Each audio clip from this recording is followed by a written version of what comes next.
नमस्कार सभी का बहुत बहुत स्वागत जनरल ज्ञान में मोहित पे। गुड इवनिंग साहिल। चलिए आज का टॉपिक शुरू करते हैं मॉडर्न इंडियन हिस्ट्री का। और मॉडर्न इंडियन हिस्ट्री में जो आज का टॉपिक है अपना, कल मैंने आपको बताया था गवर्नर जनरल पार्ट 1, और आज जितने भी गवर्नर जनरल है, क्योंकि गवर्नर जनरल के बाद अपन कौन सा स्टार्ट करेंगे, वॉयसराय ऑफ इंडिया। ठीक है, तो अभी कल मैंने आपको जो भी 2-3 गवर्नर जनरल और उनके वर्क बताए थे वो था गवर्नर जनरल पार्ट 1, और आज है गवर्नर जनरल पार्ट 2। ठीक है, तो लिख लीजिए पहले हेडिंग इसकी।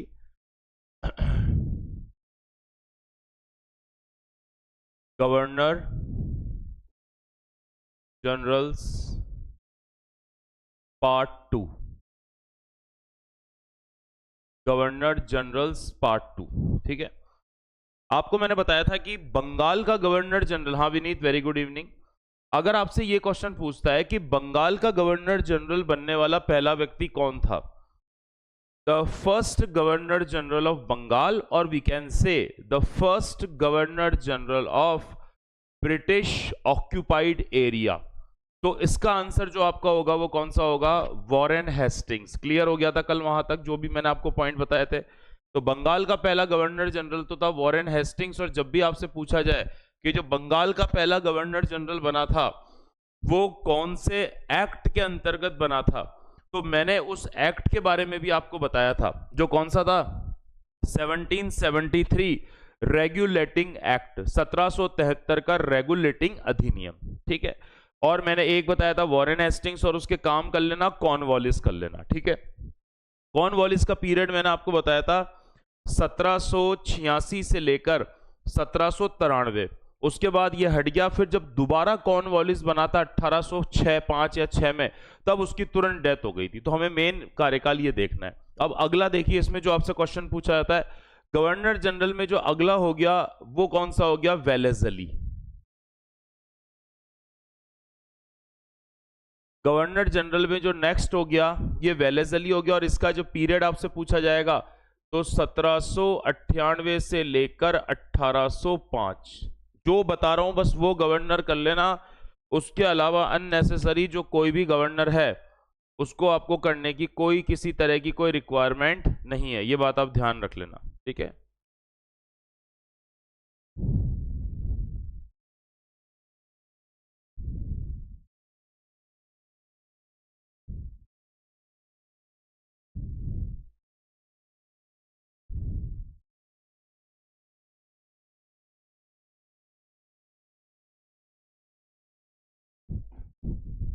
ठीक है, यहां तक क्लियर हो गया। तो जो वेलेज़ली है, ठीक है, वेलेज़ली जो है उसका बारे में जो 2-3 इंपॉर्टेंट पॉइंट्स हैं वो आपको याद रखने। ठीक है, इनका नाम आगे लॉर्ड लगाते थे, तो लॉर्ड लिख लो नहीं लिख लो कोई फर्क नहीं पड़ता है। ठीक है ना,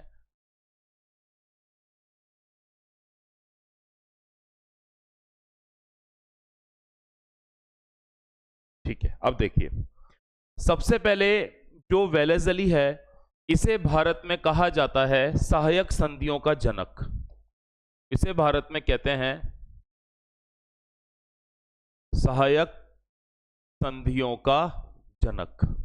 डायरेक्ट क्वेश्चन एग्जाम में आपके एसएससी में आता है, डायरेक्टली आपको याद रखना है। इसे कहा जाता है सहायक संधियों का जनक, द फाउंडर ऑफ एसोसिएटरी ट्रीटीज।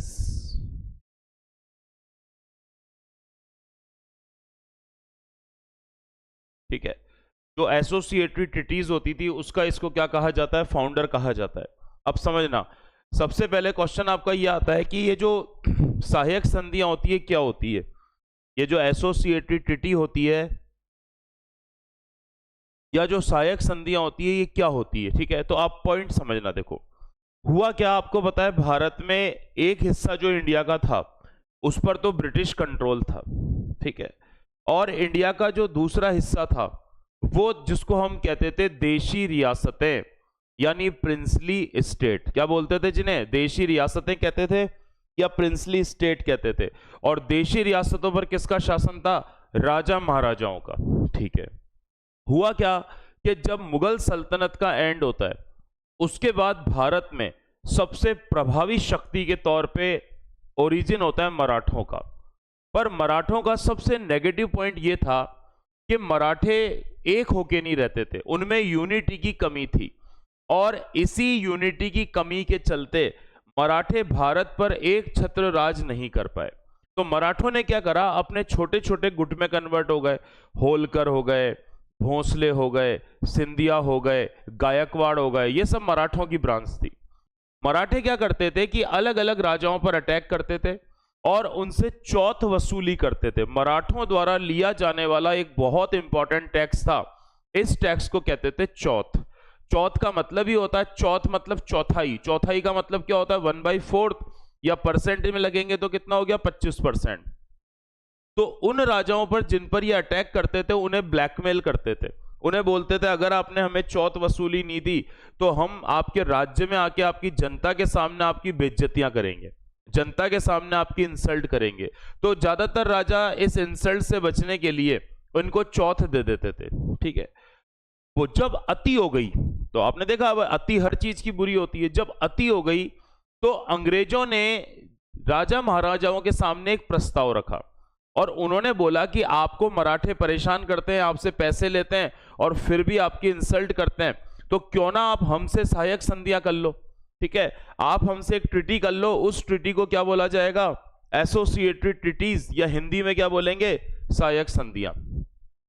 आपको अपनी कोई सेना नहीं रखनी है, अगर मराठे आप पर अटैक करने आते तो हम आपकी रक्षा करेंगे, हमारी एक टुकड़ी हमेशा आपके राज्य में तैनात रहेगी, पर बशर्ते आपको उस सेना का सारा वेतन भत्ता, यानी जितने भी उसके खर्चे होंगे, जितने भी एक्सपेंडिचर होंगे वो आपको उठाने पड़ेंगे। साथ साथ में आप हमसे बिना पूछे किसी भी दूसरे राज्य के साथ विदेश संबंध यानी फॉरेन रिलेशंस स्थापित नहीं करोगे, ठीक है। तो राजा मान गए, बोले क्या दिक्कत है, जो पैसे मराठों को देते हैं वो तुम ले लेना, और इस बदले हमारी पूरी सेफ्टी हो रही है, और अंग्रेज तमीज से बात करते थे। तो इस कारण राजस्थान हो या पूरा इंडिया हो, ठीक है, ज्यादातर राजाओं ने अंग्रेजों से क्या कर ली, सहायक संधि कर ली, और इस सहायक संधि के द्वारा ही धीमे धीमे अंग्रेजों का रियासतों में इंटरफेरेंस क्या होता गया, बढ़ता चला गया, जो आगे वाले समय में फिर उसकी दिक्कतें सामने आई। तो ये जो मैंने आपको पूरा सिस्टम बताया है, इसे ही क्या कहते हैं, सहायक संधि कहते हैं। तो भारत में जो सहायक संधियों का जनक है वो कौन है, वेलेज़ली है। हालांकि एक फ्रांसीसी गवर्नर था और उस फ्रांसीसी गवर्नर का नाम था डुप्ले, तो सबसे पहले सहायक संधि स्टार्ट डुप्ले ने करी थी, पर जब लार्ज स्केल की बात करते हैं तो वो किसने करी थी, वेलेज़ली ने, ठीक है। तो ध्यान रखा, वेलेज़ली से भी जो पहले करी थी, जो सबसे पहले सहायक संधि, यानी अगर आपसे यह पूछा जाए कि जो आपकी सहायक संधि है, जो सहायक संधि है उसको स्टार्ट करने वाला कौन था, ये था डुप्ले, ये कौन हो गया, डुप्ले। और डुप्ले कौन था, तो ये एक फ्रेंच गवर्नर था, फ्रेंच गवर्नर था, पर इसका सहायक संधियां ज्यादा लंबी नहीं चली। तो जो पॉपुलर हुआ सहायक संधियों में वो कौन हो जाता है, वेलेज़ली हो। तो पहला कर लोगे क्या, सहायक संधियों का जनक। अब ज्यादा से ज्यादा आपको क्या क्वेश्चन पूछ लेगा कि भारत की उस पहली रियासत का नाम बताओ जिसने वेलेज़ली के माध्यम से सहायक संधि करी थी, तो आप लिख लो, इसमें जो फर्स्ट पहली रियासत थी सहायक संधि करने वाली, भारत की पहली रियासत, या इसको बोलेंगे first princely state.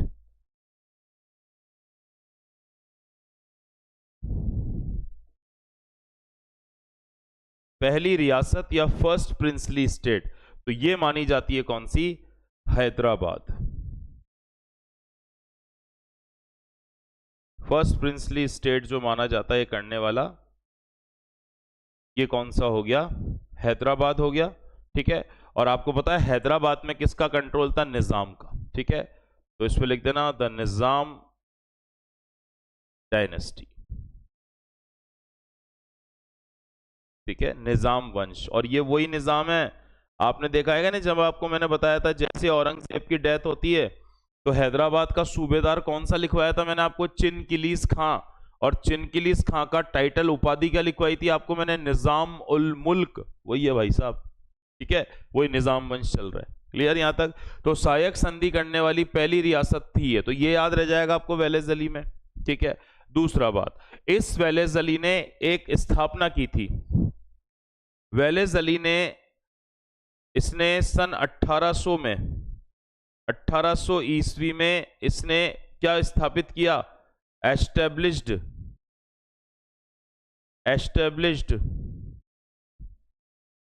Fort William college.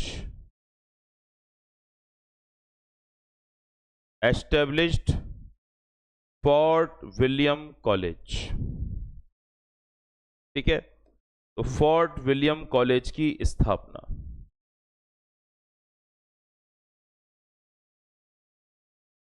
Fort William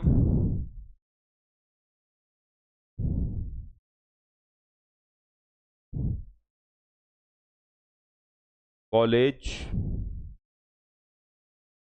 की स्थापना। फोर्ट विलियम कॉलेज की स्थापना करने वाला जो व्यक्ति हो गया, ये कौन हो गया? ये वेलेस अली हो गया। और ये फोर्ट विलियम कॉलेज कहां पर था? तो इसकी स्थापना कहां की गई थी? कलकत्ता। कलकत्ता बोल दो, अब तो कोलकाता करते हैं, तो पहले इंग्लिश में स्पेलिंग कौन सी थी? कैलकटा थी, कैलकटा। क्लियर है यहां तक? तो इसकी स्थापना इसने कब करी थी? सन 1800 में की थी। एक चीज और आपसे पूछा जाता है कि कौन से गवर्नर का उपनाम था बंगाल का शेर? इसका एक टाइटल हुआ करता था, ये जो वेलेस अली है, ठीक है, तो वेलेस अली का एक टाइटल हुआ करता था, तो यहां लिख देना इसका जो टाइटल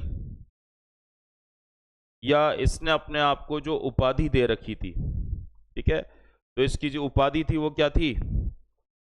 बंगाल का शेर। इसकी जो उपाधि हो गई वो कौन सा हो गया? बंगाल का शेर, द लॉयन ऑफ बंगाल। तो लॉयन ऑफ बंगाल के नाम से किसको जानते हैं? वेलेस अली को। वेलेस अली में ज्यादा नहीं करना, मैं आपको जिसमें जितना बता रहा हूं उसको कर लेना, एक क्वेश्चन बाहर से नहीं जाएगा। ठीक है, विनीत और साहिल आ गया समझ में आपको? बताओ इसमें कुछ पूछना है क्या? सिंपल सा है बिल्कुल। ठीक है, तो गवर्नर जनरल अभी आपको तीसरा आपको जो याद रखना है एग्जामिनेशन पॉइंट ऑफ व्यू से, वो कौन सा याद रखना है? इसके अलावा कुछ नहीं आएगा, इसके अलावा कुछ पढ़ना भी नहीं है, बस आपको केवल और केवल क्वेश्चंस करना है। थ्योरी यहां से पढ़नी है, किसी भी बुक से थ्योरी पढ़ने की जरूरत नहीं है, अननेसेसरी थ्योरी यहां से पढ़नी है, और जो भी प्रीवियस क्वेश्चन आए वो करने हैं। ठीक है, चलिए आगे बढ़ते हैं।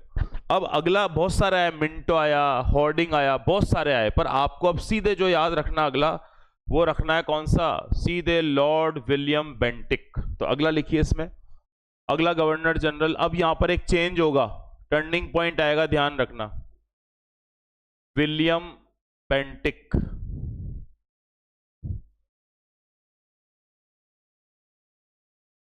William Bentinck. और आप जब अपना स्टैटिक जीके का सिलेबस देखोगे, तो स्टैटिक जीके की जो आपकी बुक है उसमें भी आपका एक हिस्ट्री का टॉपिक दे रखा है, governor general and viceroy of India, तो वो भी यहां कवर हो जाता है। ठीक है, तो विलियम बेंटिक का जो पीरियड है ये हो गया 1828 से लेके 1835। अच्छी तरह से इसको याद रख लेना। ठीक है, समझ आ गया? अब यहां पर एक चेंज आएगा। हाँ बिल्कुल, मॉडर्न में करनी ट्रिटीज भी, जो ट्रिटीज होती है ना वो बिल्कुल मॉडर्न हिस्ट्री में ही, अपना मॉडर्न हिस्ट्री शुरू हो गया ना। अब आप जब उसमें एप्लीकेशन पे देखोगे तो ये सारे के सारे लेक्चर जो अभी चल रहे हैं, ये आपको मैंने नया टैग बना दिया ना उसमें, इंडियन हिस्ट्री और ब्रेसेस में लिख दिया मॉडर्न, तो उसमें मिलेंगे, मॉडर्न में ही है बिल्कुल। ठीक है, आगे देखिए, विलियम बेंटिक की जब अपन बात करते हैं, तो विलियम बेंटिक के समय एक एक्ट आया था, तो आपको एक्ट भी जो जो याद रखने वो मैं बताते चल रहा हूं। तो एक एक्ट तो आपका कौन सा बताया था मैंने? 1773 रेगुलेटिंग एक्ट। अब दूसरा एक्ट याद रखना है इसमें, विलियम बेंटिक के समय एक एक्ट आता है जिसको बोलते हैं 1833 चार्टर एक्ट, या हिंदी में बोलेंगे चार्टर अधिनियम। चार्टर अधिनियम 1833, क्या बोलेंगे? चार्टर अधिनियम 1833। अब इसमें क्या हुआ समझना, 1813 का भी चार्टर आया था, पर वो आपको नहीं करना। अंग्रेज क्या करते थे, हर 20-20 साल में एक्ट बनाकर इंडिया पर अप्लाई करते थे, हर 20 साल में। तो देखो 1773 के बाद आया 1793 में, 1793 के बाद आया 1813 में, और 1813 के बाद कब आया? 1833 में। तो आपके लिए 33 वाला इंपॉर्टेंट है, ठीक है। अच्छा, इसमें बहुत सारी चीजें बोली गई थी, पर हमें उन बातों पे ध्यान नहीं देना, हमें तो इस बात पे ध्यान देना है, ये जो 1833 का चार्टर आया, इसमें बोला गया कि अब एक न्यू पोस्ट बना दी गई, इस एक्ट में एक न्यू पोस्ट बना दी गई, यानी नया पद बना दिया गया, नया पद बना दिया गया, ठीक है। और इस नए पद को, अभी तक क्या पद था? बोलो, पोस्ट का नाम क्या था? Governor general of Bengal. अब इसी पोस्ट को बदल के कर दिया गया गवर्नर जनरल ऑफ इंडिया। तो ध्यान रखना, अब जो नई पोस्ट आई, ये कौन सी आई? गवर्नर जनरल ऑफ इंडिया, या इसको बोलेंगे भारत का गवर्नर जनरल, भारत का गवर्नर जनरल। यहां तक समझ आ गया क्या? इसका मतलब क्या होता है समझना। आपको मैंने विलियम बेंटिक का टोटल पीरियड लिखवाया 1828 से 1835, ठीक है। यानी अगर मैं बात करूं किसकी? विलियम बेंटिक की, तो ये 2 पोस्ट पे रहा था। अगर मैं बात करूं 1828 से लेके 1833 तक इसके पद जो था, मतलब चार्टर एक्ट आने से पहले, ठीक है, तो वो कौन सी पोस्ट पे था? तो उस समय ये था गवर्नर जनरल ऑफ बंगाल, उस समय ये था बंगाल का गवर्नर जनरल, बंगाल का गवर्नर जनरल, ठीक है। और आपको पता है, जैसे 1833 में चार्टर एक्ट आया, तो यहां क्या बोला गया कि अब गवर्नर जनरल ऑफ बंगाल को क्या बोलेंगे? Governor general of India. इसलिए जो इसका दूसरा पीरियड था, यानी 1833 से कब तक रहा? 35 तक रहा। तो जो इसके कार्यकाल के लास्ट 2 साल थे, इसके कार्यकाल के लास्ट जो 2 साल थे, यानी 1833 से लेकर 1835, ये वाले जो 2 साल थे, इसमें बोला गया इसको the governor general of India, governor, और first governor general of India. यहां तक आपको समझ में आ गया क्या? पहले तो ये बताओ, कोई भी कंफ्यूजन हो तो पूछ लेना। भारत का गवर्नर जनरल,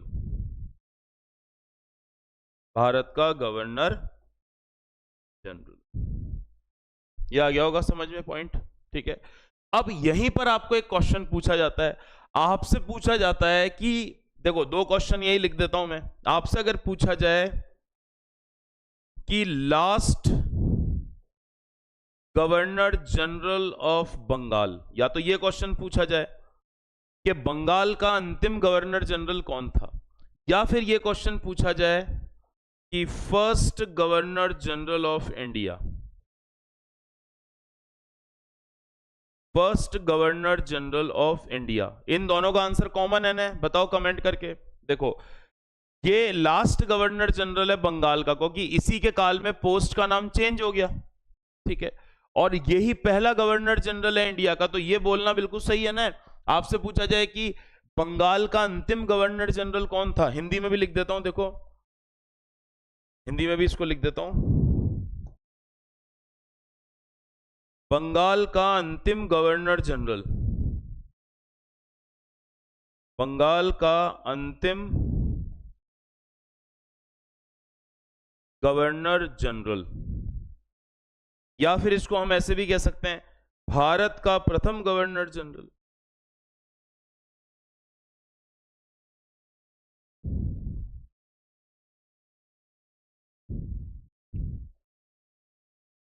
भारत का प्रथम गवर्नर जनरल। क्लियर है ना यहां तक?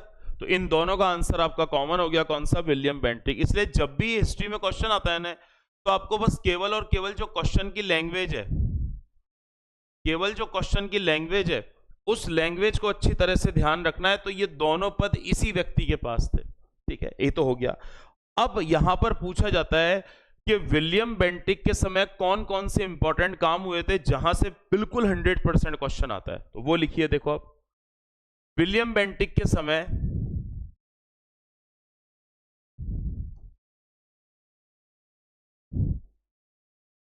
विलियम बेंटिक के समय जो काम हुए थे, सबसे पहले इसने कौन सा अधिनियम लाया?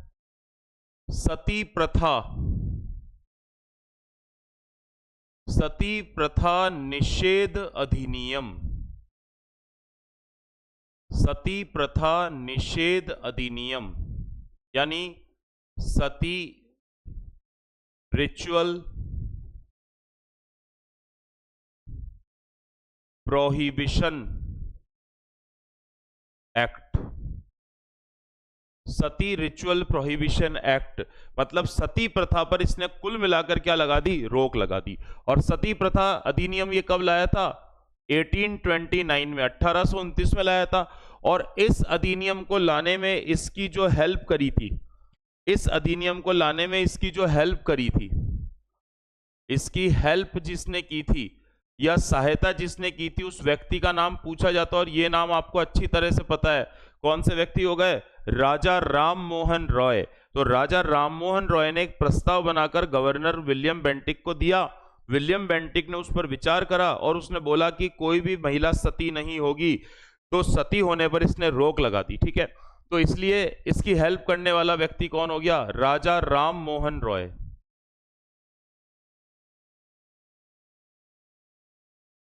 राजा राम मोहन रॉय।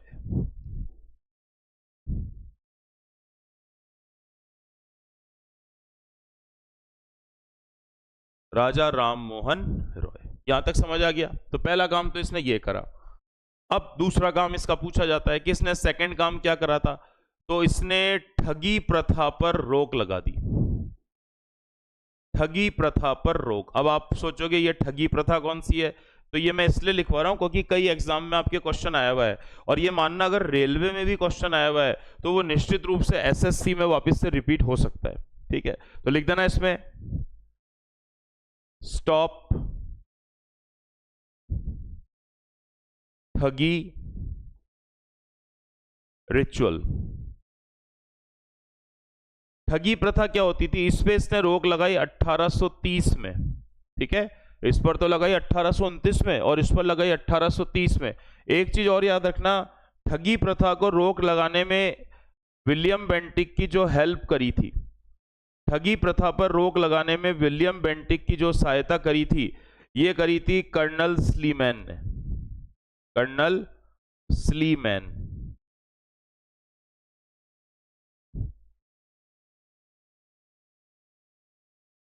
Colonel Sleeman.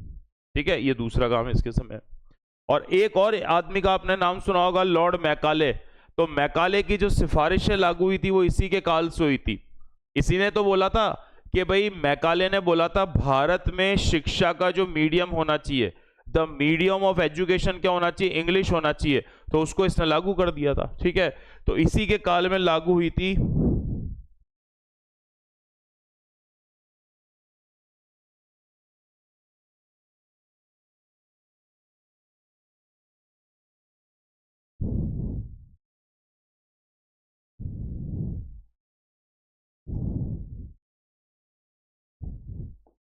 इसी में लिख देना, इसी के काल में मैकाले की सिफारिशें लागू। मैकाले की सिफारिशें लागू। ठीक है, the suggestions, the suggestions of Macaulay applied. और मैकाले की जो सिफारिशें लागू की गई थी, ये कब की गई थी? तो ये की गई थी 1834-35 में। ये मैकाले की सिफारिशें लागू हुई। और मैकाले ने क्या बोला था? इस पर लिख देना, the medium of education, the medium of education should be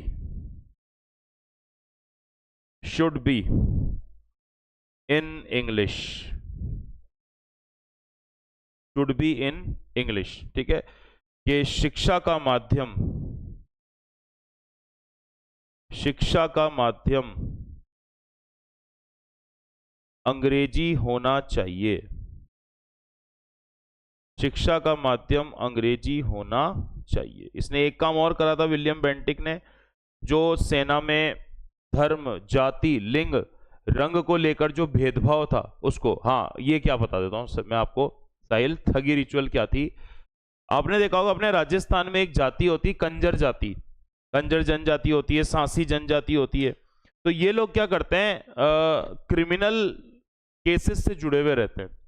जैसे आपने देखा होगा सांसी जनजाति के जो लोग होते हैं या कंजर जनजाति के जो कई लोग होते हैं, वो चोरी करने को अपराध नहीं मानते। तो वो क्या करते हैं, जब भी चोरी करने निकलते हैं तो हनुमान जी और चौथ माता का आशीर्वाद लेके निकलते हैं और बोलते हैं कि आज हम चोरी करने जा रहे हैं, जितना पैसा आएगा 1/4 भगवान को चढ़ा देंगे, बाकी खुद रख लेंगे। मतलब ये चोरी चकारी करने को एक प्रकार का भगवान से जोड़ देते हैं उसको। और ये जब भगवान से आप चीजों को जोड़ दोगे तो आप क्या होगा, आप सोचोगे यार ये तो गलत तो है ही नहीं। तो इसी तरह से जो बंगाल होता था, बंगाल में एक प्रथा होती थी ठगी प्रथा। जो ठग लोग होते थे, ठग का मतलब होता है चोर जो होते हैं, ये चोर क्या करते थे कि काली माता की पूजा करके निकलते थे, क्योंकि आपको पता है बंगाल में काली की बहुत पूजा की जाती है। काली माता की पूजा करते थे और ये कहते थे कि अगर हम ये कार्य करने जा रहे हैं, अगर हमारा ये कार्य सफलतापूर्वक हो गया, सक्सेसफुल हो गया, तो इतना % अमाउंट हम काली माता को चढ़ा देंगे। तो एक तरह से इन लोगों ने जो क्रिमिनल जो केसेस होते हैं उनको जोड़ रखा था भगवान से, जो कि टेक्निकली गलत है। इसलिए विलियम बेंटिक ने ठगी प्रथा पर रोक लगा दी और सबको पकड़कर कहां डलवा दिया, जेल में डलवा दिया। सबको पकड़ के कहां डलवा दिया, जेल में डलवा दिया। क्लियर हो गया यहां पर। तो ये इसने ठगी प्रथा पर क्या लगाई, रोक लगाई। अब मैं आपको क्लियर बता रहा हूं, इसके बाहर विलियम बेंटिक का कोई भी क्वेश्चन नहीं आएगा, तो ध्यान रखना, ठीक है। अब जो हमें लास्ट इंपॉर्टेंट गवर्नर जनरल पढ़ना है, जिसके बारे में अक्सर आपके क्वेश्चन पूछे जाते हैं, वो व्यक्ति है डलहौजी। बहुत इंपॉर्टेंट है, उसके काम बहुत इंपॉर्टेंट है। और डलहौजी के देखो मैक्सिमम काम तो अच्छे हैं, डेवलपमेंट के हैं, पर जो उसका एक काम है उसको लेकर बहुत विवाद हो गया था। और आई थिंक वो आप सभी को पता है, डॉक्ट्रिन ऑफ लैप्स। तो समझते हैं अगला जो इसमें है डलहौजी, ठीक है। अगला हो गया इसमें कौन, गवर्नर जनरल जो हो गया। अब देखो अब नई पोस्ट कौन सी बन चुकी है, नई पोस्ट बन चुकी है आपका गवर्नर जनरल ऑफ इंडिया। तो ये जो डलहौजी है ये भी कहां का गवर्नर जनरल हो गया, ये भारत का हो गया, ठीक है। तो जो छोटे छोटे आपके पॉइंट्स नहीं होते क्या, वो आपको इसमें क्या रखने, याद रखने, ठीक है ना।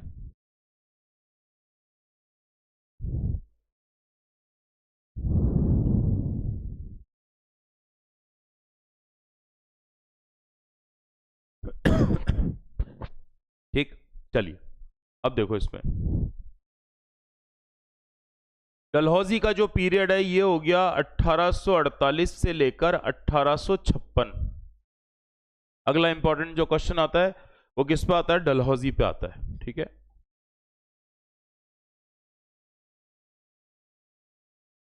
अठारह सौ 48 से 1856। अब देखिए इसके सबसे पहले तो मैं डेवलपमेंट वाले, अच्छा ये कौन है, ये भी भारत का ही गवर्नर जनरल है। इसकी पोस्ट कौन सी है, the governor general of India, क्योंकि कब से बन चुकी है, 1833 से बन चुकी है, ठीक है। आगे देखिए डलहौजी के समय जो डेवलपमेंट के वर्क थे उसमें लिखना है इसमें प्रथम रेल सेवा, प्रथम रेल सेवा यानी first rail service, first rail service. और पहली रेल सर्विस आपको पता है, इसको तो डेट वाइज ही आपको याद रखना है, 16 अप्रैल 1853। जब आपको मैं क्लास में ज्योग्राफी वाला टॉपिक पढ़ाता हूं, जो यहां भी पढ़ाऊंगा, तो उसमें जब आपको मैंने रेल ट्रांसपोर्टेशन पढ़ाया होगा तब मैंने आपको लिखवाया था पहली ट्रेन सर्विस डलहौजी के समय स्टार्ट हुई थी। ये चली थी मुंबई से ठाणे और 34 किलोमीटर का रूट था। ये सब वहां डिटेल में पढ़ाता हूं मैं, ठीक है। दूसरा, इसी के समय जो सेवा आई थी वो कौन सी आई थी, प्रथम तार सेवा, प्रथम तार सेवा, इसको बोलेंगे first Telegram service. First Telegram service. तो भारत में पहली तार सेवा भी किसने शुरू कराई थी 1853 में? ये डलहौजी ने कराई थी। ये लो, ये भी इंपॉर्टेंट है, ठीक है। फिर डलहौजी ने कराई थी भारत में प्रथम डाक सेवा। प्रथम डाक सेवा यानी first postal service. First postal service, डाक नहीं जाती थी क्या, लिफाफे में वो पत्र लिखकर भेजते थे, तो ये भी इसने करवाई थी स्टार्ट 1854 में। तो देखो ये 3 कार्ड तो डेवलपमेंट के हैं। फिर इसने एक नया डिपार्टमेंट बनाया, और डिपार्टमेंट कौन सा था?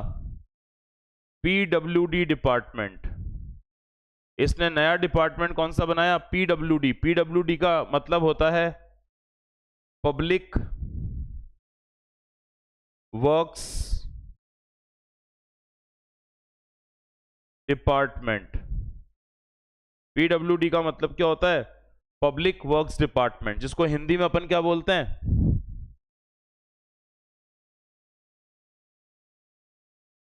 हाँ भाई, पहली जो रेल थी ना वो तो वो नैरो गेज पे चली थी। जब डलहौजी के समय जो रेल आई थी वो नैरो गेज थी।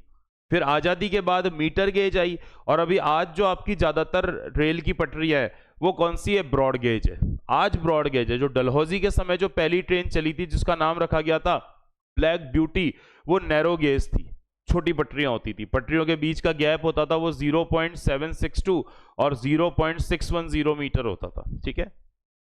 तो पब्लिक वर्क्स डिपार्टमेंट, जिसको अपन बोलते हैं सार्वजनिक निर्माण विभाग। सार्वजनिक निर्माण विभाग। तो इसका जो स्टार्ट करवाया था वो भी किसने कराया था? डलहौजी ने कराया था। एक चीज इसने और कराई थी, written test for civil services. Written test for civil services, ठीक है। लोक सेवा हेतु लिखित परीक्षा। लोक सेवा हेतु लिखित परीक्षा। इससे पहले, जिसको आज वर्तमान में नहीं बोलते क्या, आईएएस, जो यूपीएससी वाला सिस्टम होता है, ठीक है। तो इसने क्या करा, पहले जो सिविल सर्विसेज है उसके लिए सीधे इंटरव्यू होते थे, हालांकि उसमें इंडियन पार्टिसिपेट नहीं करते थे, पर इसने क्या करा, रिटन टेस्ट स्टार्ट कराया। पर ध्यान रखना, अभी जो ये सिविल सर्विसेज है इसका सेंटर इंडिया में नहीं आता था। सिविल सर्विसेज का अगर कोई भारतीय फॉर्म भरता है तो उसे एग्जाम देने कहाँ जाना पड़ता था? ब्रिटेन जाना पड़ता था, क्योंकि एग्जाम का सेंटर कहाँ आता था? ब्रिटेन में, ठीक है। और 1921 से 1921 से इसका सेंटर कहां पे डाला गया? इलाहाबाद। तो भारत में सबसे पहला जो सेंटर बनाया गया था 1921 में, वो आपका कहां पर बनाया गया था? वो इलाहाबाद में बनाया गया था। क्लियर हो गया यहाँ पर चीजें? तो जो एक एक छोटे छोटे पॉइंट्स हैं, छोटी छोटी एकदम चीजें हैं, उनको आपको अच्छी तरह से क्या रखना है? ध्यान रखना है। छोटे छोटे जो पॉइंट्स होते हैं ना, वहां से लगातार आपके क्वेश्चंस आते हैं, तो उनको भी ध्यान रखना है। ये हो गया। तो ये तो सब इसके अच्छे काम हो गए डलहौजी के। अच्छा, एक काम इसने और करा, इसने इंडिया की जो समर कैपिटल है वो शिमला बनाई। इसने इंडिया की जो प्रथम ग्रीष्मकालीन राजधानी, प्रथम ग्रीष्मकालीन राजधानी यानी फर्स्ट समर कैपिटल,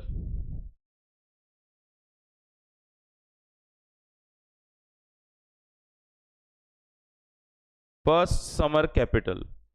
तो पहली जो समर कैपिटल इसने बनाई वो कौन सी बनाई? शिमला। और आप सभी को अच्छे से पता है जो शिमला है वो कहां की राजधानी है वर्तमान में? हिमाचल प्रदेश की, ठीक है। क्योंकि ये बैठता था, सारे गवर्नर जनरल का हेड ऑफिस कहां पर होता था? कलकत्ता में, कोलकाता में। पर इसको वहां पर गर्मियां पड़ती थी, तो इसने 2-3 महीने के लिए, जब गर्मियां चलती थी, तो अपनी जो समर कैपिटल थी वो कहां पे इसने शिफ्ट कर दी थी? शिमला। तो ये भी क्वेश्चन पूछा गया है। और आप देखना, आप ध्यान रखना, जब आप हिमाचल प्रदेश जाते हो तो वहां पर एक हिल स्टेशन आता है जिसका नाम डलहौजी के नाम पर है। देखा है ना आपने, एक हिल स्टेशन है जिसका नाम डलहौजी है।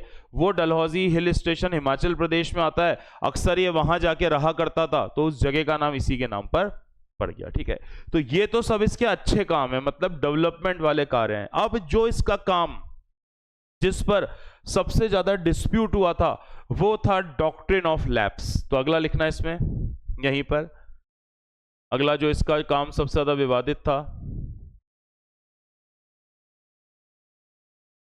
Doctrine of lapse.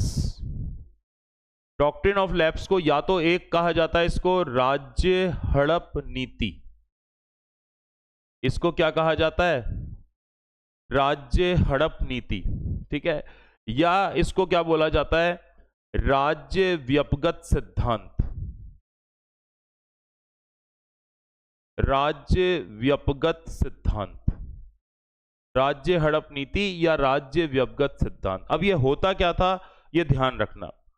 डलहौजी क्या नाम से पता चल रहा है आपको, डलहौजी क्या करता था, जो भी रियासतें होती थी, अभी अपन ने पढ़ा था ना राजा महाराजाओं की जो रियासतें होती थी, तो ये चाहता था कि उन सबको हड़प हड़प के अंग्रेजी साम्राज्य में मिला दे। हाँ बिल्कुल बिल्कुल, बहुत अच्छी जगह है, आप जाओगे डलहौजी, बहुत प्यारी जगह है। आप गर्मियों में जाओगे तब भी, और अगर आपको स्नोफॉल देखना है तो आप सर्दियों में भी जा सकते हो। आजकल तो पूरे 12 महीना ही लोग जाते हैं। ठीक है ना, तो अब इसमें पॉइंट ध्यान रखना आप कि डॉक्ट्रिन ऑफ लैप्स में ये क्या करता था, किसी भी देशी रियासत को हड़प लेता था। अब हड़पना इतना आसान नहीं था, तो इसने दो नियम बना रखे थे। क्या क्या नियम बना रखे थे, एक तो या तो इसने बोला कि कोई भी राजा के अगर पुत्र नहीं है, क्योंकि आपको पता उत्तराधिकारी जो होता था वो बेटा होता था, तो किसी भी राजा के अगर कोई पुत्र नहीं है और वो राजा किसी दूसरे के पुत्र को गोद नहीं ले सकता, ये ध्यान रखना, उसका पुत्र खुद का होना चाहिए, और अगर किसी का पुत्र नहीं है तो वो उसके राज्य को हड़प लेगा। ठीक है, पहली चीज। दूसरा इसने रूल बनाया कि किसी भी राज्य को हड़पने के लिए वहां पे थोड़ा सा अव्यवस्था करा देता था, दंगे वंगे टाइप, और फिर ये बहाना बना देता था कि आपके राज्य में दंगे हो रहे हैं, व्यवस्था लॉ एंड ऑर्डर सही नहीं है, तो कुशासन का आरोप लगाता था कि आपके लॉ एंड ऑर्डर बिगड़ा हुआ है, और फिर उस पर कंट्रोल कर लेता था। तो इसलिए सारे लोग इसके विरुद्ध हो गए, सेना वाले भी इसके विरुद्ध हो गए, आम जनता भी इसके विरुद्ध हो गई, राजा महाराजा भी इसके विरुद्ध हो गए। ठीक है, तो इसको कहते हैं डॉक्ट्रिन ऑफ लैप्स। तो आपसे पूछा जाता है कि डॉक्ट्रिन ऑफ लैप्स जो है उसमें इसका मैंने आपको पीरियड बताया कि डलहौजी कब से कब तक रहा, ये मैंने आपको बताया था 1848 से 1856 तक। तो आपसे पूछा जाता है इसने पहला राज्य कौन सा हड़पा और लास्ट राज्य कौन सा हड़पा, कम से कम इतना याद रख लेना। ठीक है, तो इसमें लिखना हड़पा गया राज्य, हड़पा गया राज्य। ठीक है, यानी ऑक्यूपाइड स्टेट।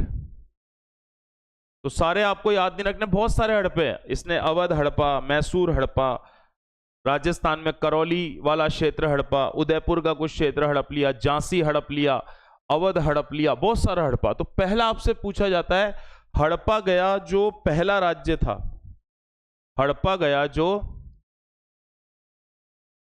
पहला राज्य था, जो प्रथम राज्य था,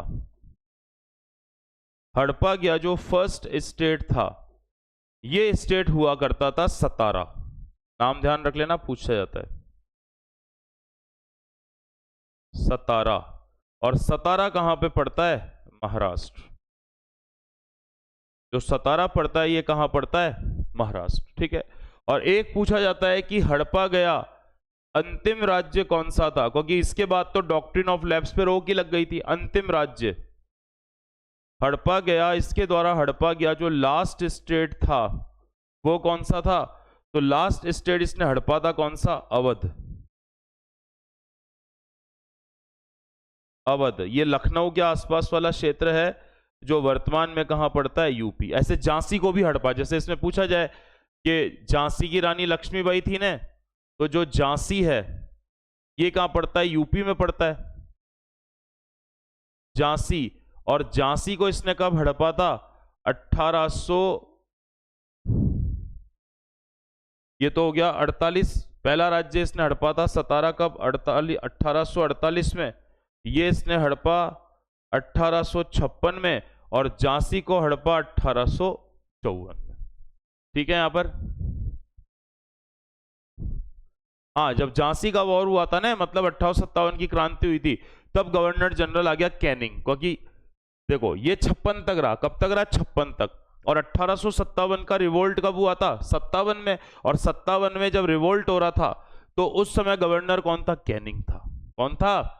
कैनिंग। आ गया यहां तक समझ में? अब इसके बाद कैनिंग आएगा, और जैसे कैनिंग आएगा तो फिर महारानी विक्टोरिया का अधिनियम आएगा, और कैनिंग जो है वो last governor general of India है, क्योंकि उसके बाद उसकी पोस्ट का नाम हो जाएगा द वायसराय ऑफ इंडिया। समझ गया मेरी बात? पहले कौन सी पोस्ट थी? बंगाल का गवर्नर जनरल। फिर उस पोस्ट को चेंज करके क्या कर दिया? भारत का गवर्नर जनरल। अब 1858 में वही पोस्ट चेंज होके हो जाएगी द वायसराय ऑफ इंडिया, यानी भारत का वायसराय। कर लोगे क्या? तो यहां आपका ये गवर्नर जनरल जो पार्ट 2 था ये कंप्लीट हो गया। अब कैनिंग वाला हम करेंगे, तो वहीं से आपका आ जाएगा वायसराय ऑफ इंडिया, और उसमें मैं पूरी लिस्ट बताऊंगा। वो थोड़ा सा आपको डिटेल में पढ़ना पड़ता है, क्योंकि वायसराय के बीच बीच में जो काम हुए, मैं वैसे आपको जनरल लिस्ट बता दूंगा, क्योंकि जब आपको मैं फ्रीडम मूवमेंट समझाऊंगा, स्वतंत्रता संग्राम, तो आपको कोरिलेट करना होगा कि जब असहयोग आंदोलन चल रहा था तब वायसराय कौन था, जब जलियांवाला बाग हत्याकांड हुआ तब वायसराय कौन था, जब राउंड टेबल समिट चल रही थी तब वायसराय कौन था, जब लाहौर सम्मेलन हुआ था कांग्रेस का तब वायसराय कौन था, जब वर्ल्ड वॉर चल रहा था तब वायसराय कौन था, जब भारत आजाद हो रहा था तब वायसराय कौन था। ऐसे तो वो सीक्वेंस में मैं आपको पूरी लिस्ट लिखवाऊंगा, और आपको लिस्ट का जो मैं टाइम लिखवाऊंगा, ईयर्स, वो आपको याद रखने पड़ेंगे, तो बहुत अच्छे से हो जाएगा, कोई दिक्कत नहीं आएगी। ठीक है, तो ये आपका आज का था गवर्नर जनरल पार्ट 2।